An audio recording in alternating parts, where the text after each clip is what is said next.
Welcome to the Inquiry Intermission segment of the Break New Ground podcast. This time around we have Russell. This is the second time we've done the Inquiry Intermission, and for those of you that may be listening to it for the first time, I'm going to run down the rules real quick. So we have 5 minutes total. All of these questions are submitted by our listeners themselves, and these are questions that people want to know about Russell from Human Catalyst, just outside the brand, outside the business. Some of them are clothing related, some of them are just random questions. And Russell has 5 minutes. He can take as long as he wants, he can take as short as he wants, but we're going to try to get to as many questions as possible. So right off the bat, why did Human Catalyst choose to open on 3rd Avenue, Chula Vista, and not elsewhere? I opened on 3rd Avenue because I'm from Chula Vista, born and raised. I felt like, there's a lot of good talent that comes out of Chula Vista, but they're very underappreciated. There's a lot of blue collar workers, and they don't really have access as a family to get elsewhere. Yeah. So especially in downtown, so many people only have one car, and I think you forget, and a lot of people take the trolley, the bus, things like that. So to be open on 3rd Avenue, it was really for the community and really for the people that didn't have access. Okay, right to the point. Besides being a family man and running Human Catalyst, do you have any other hustles? No, I don't. I mean, occasionally I'll print some stuff for people. I'll do a lot of freelance design and things like that. But generally, no. This is my hustle. I mean, number one, I guess my family. Yeah. And I guess that takes up a lot of time. And number two, my side hustle would be the hustle that brought me here. Okay. That's good. This was interesting. I didn't even know. How did you? Well, we kind of touched on this on the podcast. How did you come up with Human Catalyst? But the second part of this question was, why did you choose a samurai as one of your main designs? I chose a samurai because, for me, I'm a 4th generation Japanese American. On my father's side, they were all in an internment camp. Okay. I don't even know if it's generally not really spoken of, but an internment camp is basically during World War II.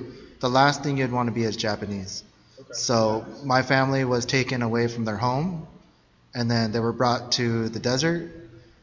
Horse stables first, and then to the desert, and then a lot of my family was born there, and I have a grandma that's 99. She's lived through it all, So World War II is pretty crazy, but the samurai, to me, the samurai represents Japanese culture, and the skeleton face to me represents historically all my ancestors that that have passed and historically. So it's basically, don't forget your roots, I guess. That's really what it's about. It's not really a symbol of violence or anything like that. It's really just don't forget your culture, your roots, and for me that's what it is. And you still made it work. It still looks tight. Oh, thank you. There's this question: do you have a list of simple what not to do's or to do's or what not to do's in starting up a clothing brand? I would think if you're going to start a clothing brand, the do's would be do what you love, do what you want to do.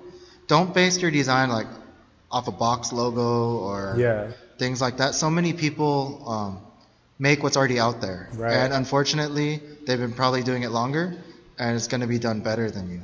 But if you do what just comes natural to you, it's probably amazing, But don't listen to your mom, or not saying don't listen to your mom, but if your mom says, "Oh, honey, this is amazing. Yeah, you're gonna sell these like crazy." Ask her if she's gonna fund your dream, and she'll probably no, get a job, because secretly she knows your box logo sucks. Yeah. Okay. Okay.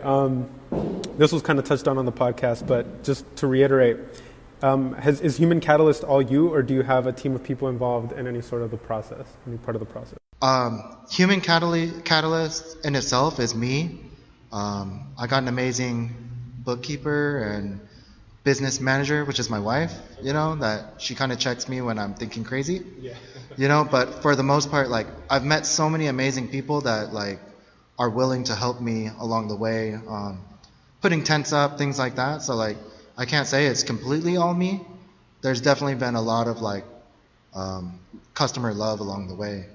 But in a general scheme, yeah, it's just me. Okay, so we're down to the final minutes, and we got 3 more questions. What is your favorite brand to wear besides your own? Bathing Ape. Oh, that's a good one.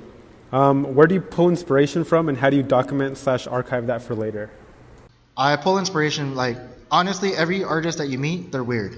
Yeah. So, like, I could be staring at a logo or, like, a food label and just be so, like, into it, you know? And how do you archive it? I really suck at that. Like, I use my brain, but I've been trying to use journals.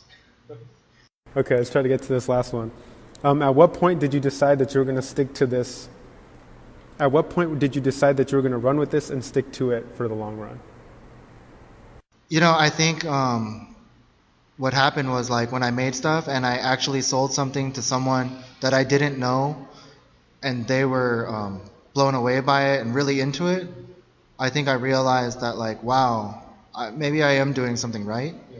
You know, and I've met so many good people along the way. Again, that sounds really cheesy, but like you can't really stop doing that when it's been a connector to all these good people.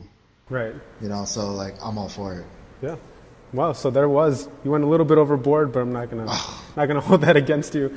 Shout out to everybody that asked a question.